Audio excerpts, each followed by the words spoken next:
Now, back to our exclusive report on the Amy Holder case. Holder faced a lot of criticism from the Native American community because the victim, Naomi Whitecrow, was full-blood Cheyenne Arapaho. But the part that never made it into the media is that Amy Holder herself is actually a member of the Native American community. She's half Cherokee. The state had deemed her home a tribal foster home. Now, Allie Meyer has the conclusion of the case.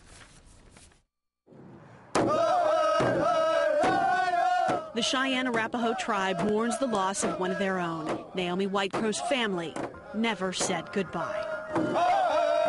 Naomi's aunt, Debbie Whitecrow.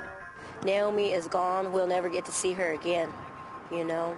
And I just want somebody held fully accountable for her death. Logan County District Attorney Tom Lee considered a charge of murder. We weighed the elements, how difficult they were to prove, and determined that the best way to go is child abuse. Do you think you could have won a murder case? No. No. You know, this wasn't a murder case. It wasn't a blunt force trauma case. It basically came down to the fact that part of our jurors believed that I didn't get her to the doctor soon enough. Amy Holder's 2.5-week trial focused primarily on one aspect of the state child abuse statute, neglect.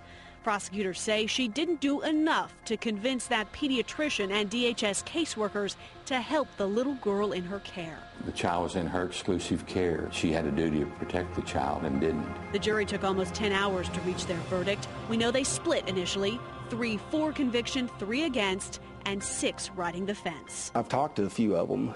There were several that were wanting to vote not guilty. There was a few that obviously wanted to convict her. You know, they did find beyond a reasonable doubt that she was guilty of the crime, but chose not to send her to jail. Could have been a compromise. If the jury had a way of tempering that guilty verdict, it seems they did.